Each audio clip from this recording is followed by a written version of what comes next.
Hello students, welcome back to the second lecture of the series concerning soft skills and communications. Today we will get deeper into understanding what soft skills are. Soft skills fundamentally are in two aspects. The first aspect is they relate to you and how you work, right? And the second is they relate to your behavior and interaction with others.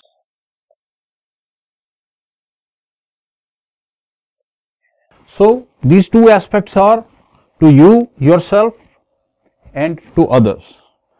Now we need to enhance our interactions with others.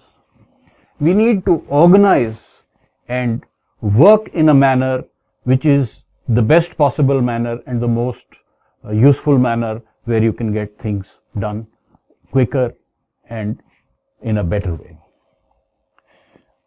Soft skills are also dependent on personality traits.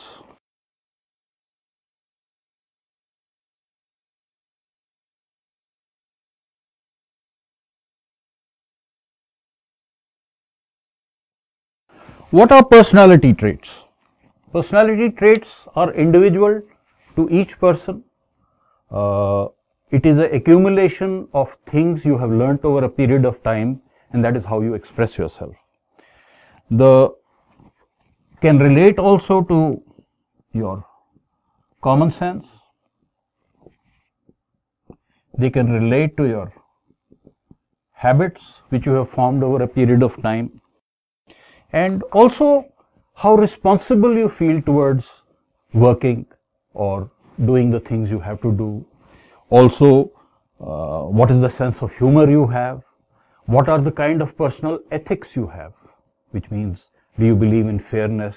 Do you believe in doing the right things? Or is your personality such that they don't bother about these things? These are the personality traits.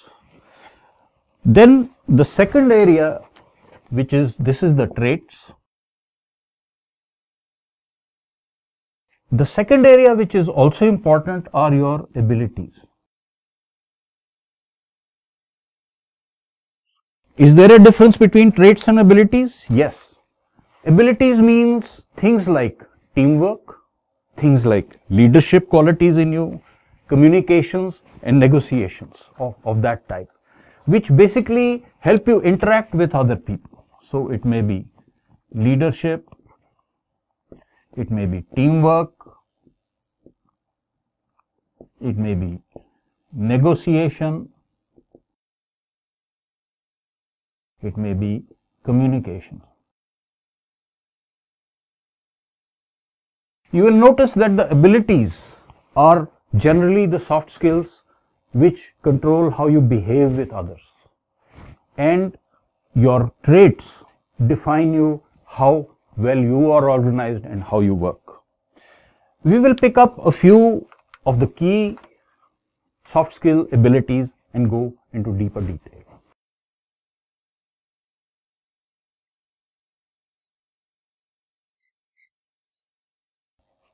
The first one, if you remember from the last lecture, concerns emotional intelligence.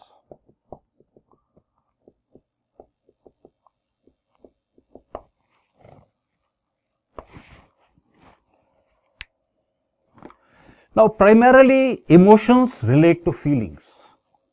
You have feelings, the other person has feelings. So, for example, if you come to work and you are somewhat disturbed in your mind is not able to focus. So, for you to be able to control your emotion, to set that apart and get on with your work is a control over your emotional intelligence. Believe me, it is very, very important, because there will always be times in life when some emotion or the other is bothering you, but you have to become a true professional and get on with the work. So controlling your emotion, and not letting it interfere with your professional work is a sign that you have mastered some control over your emotional intelligence. The second part of the emotional intelligence arena is the other person's emotions. Now, what is the other person feeling? And how do I respond at this moment knowing that that person is feeling like this? For example, you may have some news to give to the other person which is not very good news. It may be obvious that the other person may get upset about this. And how do you handle it? What is your tact of handling that person at that time? Will you approach in a positive manner, build him up or her up so that the emotional impact is lowered? These are details about emotional intelligence which you have to do. So, one is in emotional intelligence, you have to learn to control your emotion. And the second part is that you have to learn maturity on how to handle the other person's emotion.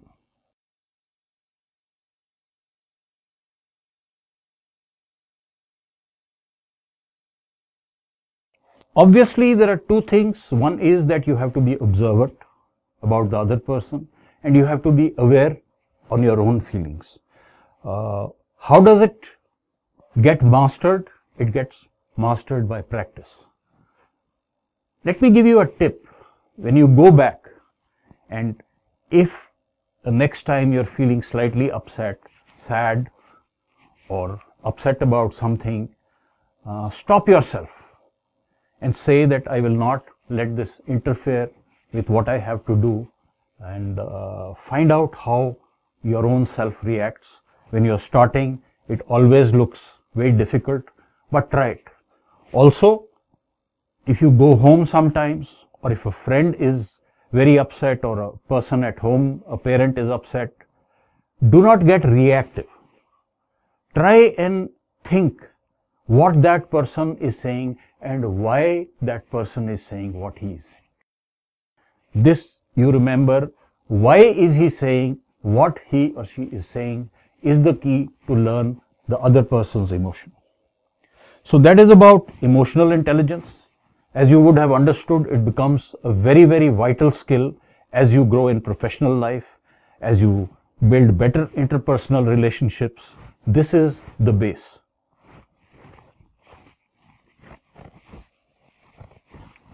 The second soft skill we are going to talk about is self-esteem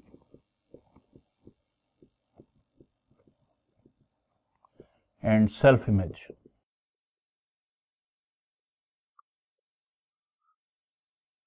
Really, at the bottom of it, there are things like self-worth, self-confidence,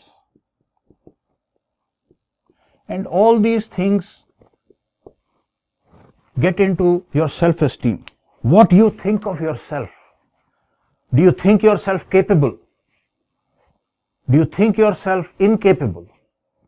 These are matters regarding self-esteem, and this is on a whole as generally you think about yourself. Do you think you are confident that you will have a good future? Okay, it is all right to be nervous. That is a feeling that comes from the emotional intelligence band. So keep that aside for a minute. But do you think you will be able to do well? And do you have confidence that you will do well in life? If you do not have enough confidence, find out why that feeling comes to you, and you will find yourself saying, I do not know how to do this, or I am uncertain about how to do that. Very well, once you start asking yourself those questions, what you need to develop out to build yourself in life will start getting obvious, and you can get working on it. That is what self-esteem is. Without self-esteem, without self-confidence, good self-worth, you cannot progress in life. you will not have bigger dreams, and you will always keep and shy away from the things you are actually capable of. What is the difference between self-image and self-esteem? Self-image is what you think of yourself at this point of time. Let me give you an example. You would have seen that there are cricketers who have, say, scored a century in the last test match, a century in the test match before that, and this cricketer, he comes out to play in the cricket field, 2 or 3 balls he misses and he starts getting nervous. And his footwork does not operate and he gets out at a low score. This is due to self-image. This is the image he holds at that point of time after having faced 4 or 5 balls, that his self-image takes a beating and makes him further nervous, which makes him further incapable. On the other hand, if you've seen a test match where people were struggling and Mahendra Singh Dhoni, the captain of India, came out, hit a double century, he came out with a positive intent. First over, he smashed the people all over the park and his self-image grew. So 2 things can happen to the self-image. It can fall down, it can grow up, and once the self-image grows up, it gives you courage, it gives you the confidence to do more and more things. So what you should do about your self-image is what the cricketers do. If they have missed a ball, they take a walk on the side, telling themselves, the next ball I am going to play like this and I won't miss it and I'll hit it for a boundary. So self-talk is very important to build up your self-image. These are not theoretical things we are telling you. These are some of the things we have selected which actually play a part in professional life. And they are extremely important, and at your stage in career, when you have a full life ahead of you, you have to master these skills, these soft skills. Let me get down now to the third all-important point, which is on time management.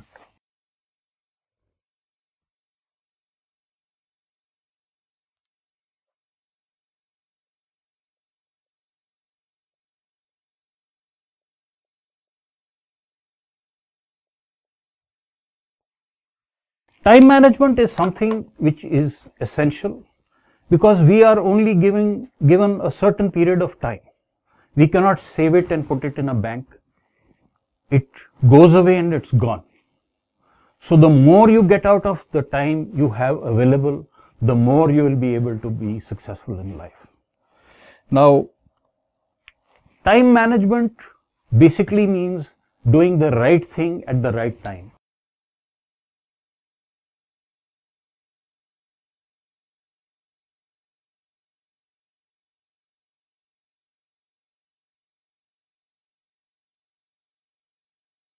Sometimes we waste our time in trivial things. This should be avoided, and we must focus on doing the right things. A very good way professionals use is the to-do list, which means each day they list out what they have to do. Every morning before they start work, they have the to-do list. It is called a daily to-do list.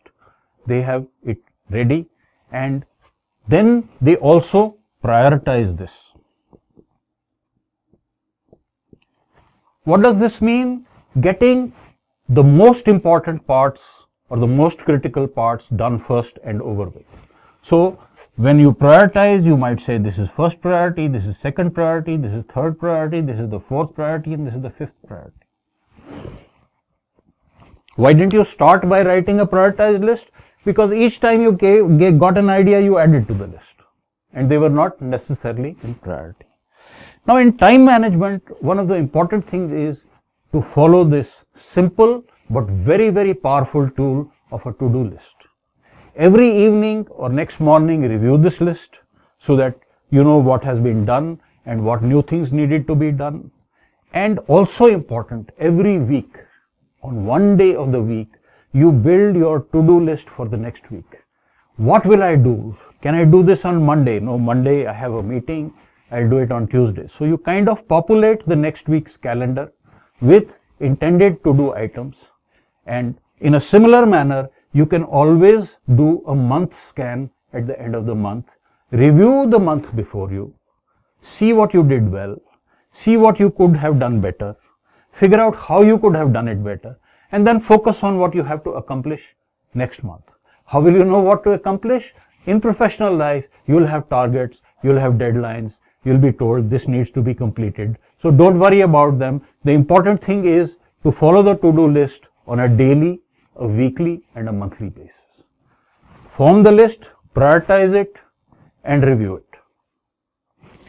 I will now come to the last very important soft skill we are discussing today, and that is stress management.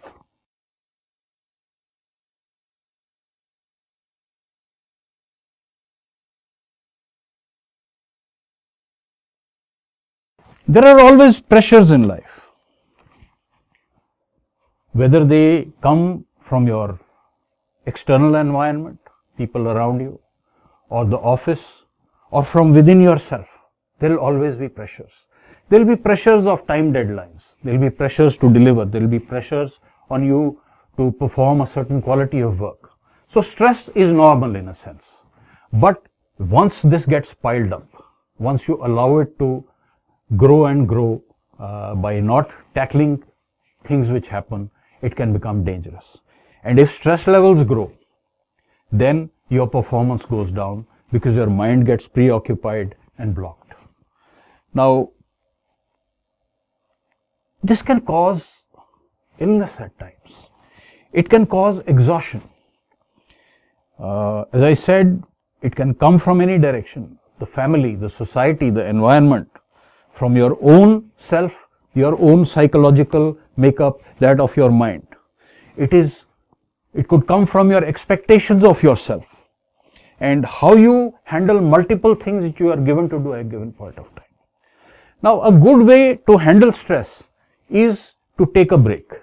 Short breaks, 5-minute breaks. When you are very stressed out, just a walk around with a 5-minute break can relieve that stress. Sometimes people do yoga, meditation. Now, this is not the formal kind of yoga you see on the television. It simply means shutting your eyes and trying not to think about anything, deep breathing, and that helps elevate stress. Remember, stress can also come from climate. If it's very hot outside, you have to go out on sales call, the amount of heat may exhaust your mind. So, stress can be a physical stress, it can be a mental stress. Now, as soon as possible, you should relieve yourself of physical stress. How do you do that? Go inside in an air-conditioned shop, ask for a glass of water, look around, come out. Believe me, that will disrupt that piling up of the stress. It is the piling up which is most dangerous. And the mental stress, as I told, walk around, and if it is not going, go and talk to someone. Go to a friend, tell him, this is a problem I am facing, discuss it out. You will find talking about things relieves you. So friends, that is all I had today for you in the soft skills arena. In the next lecture, don't forget, because that is on the vital communication skills, and I look forward to seeing you there. Thank you.